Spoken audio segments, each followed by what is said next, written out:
What is up, you guys? This is MiniSuperHeroes Today. And in today's video, we're going to be taking a look at LEGO set 7624, Indiana Jones Kingdom of the Crystal Skull Jungle Duel from 2008. Now, back in 2008, this set retailed for $9.99 in US stores, was for ages 6 to 12, and came with 90 pieces. Now, guys, I love this set. Now, throwing it back, I probably had 2 or 3 of this set just because when my mom would take me to Target and let me pick a LEGO set, I don't know why, but I would just keep buying this one over and over again. I love the Indiana Jones theme, and it's actually like a long-term goal of this channel to review every LEGO Indiana Jones set from back in the day, and this is my second installment in that kind of long-running series. So let's take a look at the box and instructions, then take a look at the figures and the set, and zoom out and give you a final thought on everything. Alright, so I generally don't show the instruction booklet for sets, but because we're looking at something that's over a decade old, I thought it would be interesting. So when you flip it over here, we've got some advertisements on the back. I had these 2 sets. I had this Naboo Starfighter. I got that for Easter, probably 2008 or so. And then this cool city truck set. They've remade that set a few times and updated it and everything. But it's cool. The instructions kind of look like an old map or something. And then just kind of flipping through to some random pages just to show you what the LEGO style kind of looked like back then for instruction booklets. Pretty cool. And then at the very end here, we've got the piece count, of course, showing you what all was included here. We've got an advertisement for the other Kingdom of the Crystal Skull sets. I had every single one of these. This Akator Temple was actually pretty cool. You could flip it around, and there were all kinds of fun play features in it. But don't worry, like I said, I'm going to review all of these over time, because I think LEGO Indiana Jones is my favorite LEGO sub-theme ever. But here's the advertisement for the video game coming summer 2008. Isn't that crazy, guys? 11 years ago as of making this video. There's an advertisement to join the LEGO Club, and then we're back to the back. So let's take a look at the box and get on with the set.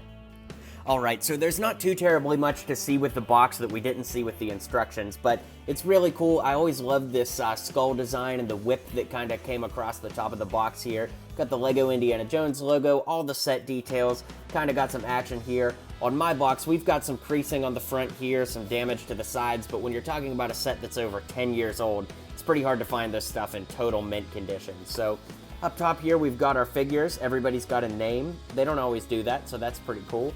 Then on the back, it's like a map design. We've got a LEGO Indiana Jones video game advertisement, and it's pretty cool. So I love this set, and let's go ahead and dive in and start taking a look at what was included. Alright, so for the minifigures, up first, of course, we have Indiana Jones. Now, this figure is exactly the same as all of the previous iterations of Indiana Jones. Interestingly enough, for Kingdom of the Crystal Skull, they didn't age him up to be like an older Harrison Ford. There's no printing on the back of the head, no printing on the back of the figure at all. He's got this whip that kind of could be stretched out like this, and then it always coils back just like that. And then he's got this little satchel here, some great torso and leg printing, and it's just an amazing figure. Definitely one of my all-time favorite minifigures. Here we've got Mutt Williams, which was cool because he only came in these Kingdom of the Crystal Skull sets, but this is the only movie he was in, so that makes perfect sense. But he's got this kind of standard male hair for the time here. He's got a custom face that was only used on this character. He's got a great jean jacket that even to this day looks amazing. And it says Mutt right there, as you can see. I've used this on my Jessica Jones custom and all that. Then he's got dark blue legs and a little knife in his hand there. No printing on the back of the head because that was pretty atypical for this time of LEGO. Jumping over to our last figure here, we've got Spalko, who of course was played by Cate Blanchett, who went on to play Hela in Thor Ragnarok.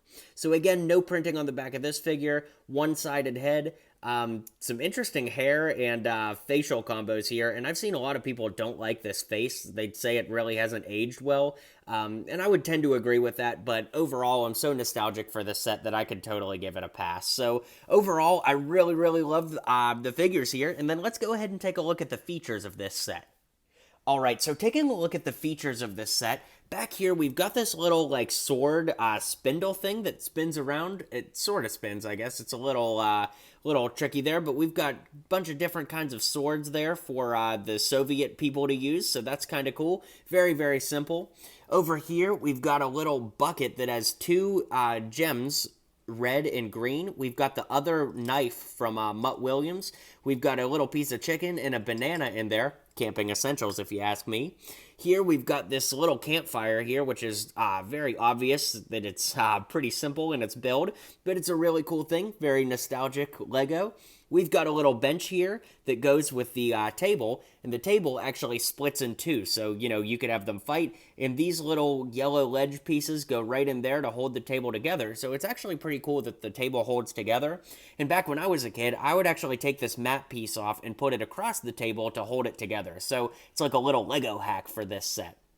So moving this over here, then of course we've got the tent, and this is a really unique build here because the inside is very simple, as you can see. It's just two beams that run along the sides on these two large plates, and then on the back here, there's just this little piece that holds the lip up to keep the tent all together, but it's very, very simple, and it's pretty rare to get fabric pieces like this in Lego sets these days. I mean, heck, we can't even get like fabric capes anymore. They're always like those spongy capes that you guys know I hate. But you can see here it says copyright 2007, the Lego group, so it is definitely an old piece and very cool. So let's go ahead and zoom out and take a look at this set as a whole, and I'll give you my final thoughts. Alright guys, well that is my review on this set. Needless to say, this set is 11 years old as of making this video, and the nostalgia is real. For 10 bucks back in the day, guys, I mean, this was an awesome set to get this amazing tent piece, 3 great main character minifigures from the movie, and some cool accessories back then. Man, this set is a win for me.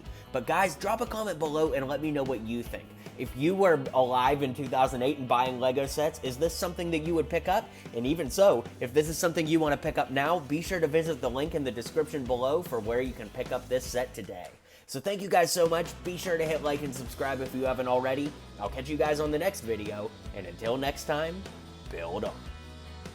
If you liked what you saw and you liked what you heard, feel free to click that subscribe button for more Lego content coming in the near future. So, thanks for tuning in to today's video, and until next time, build on.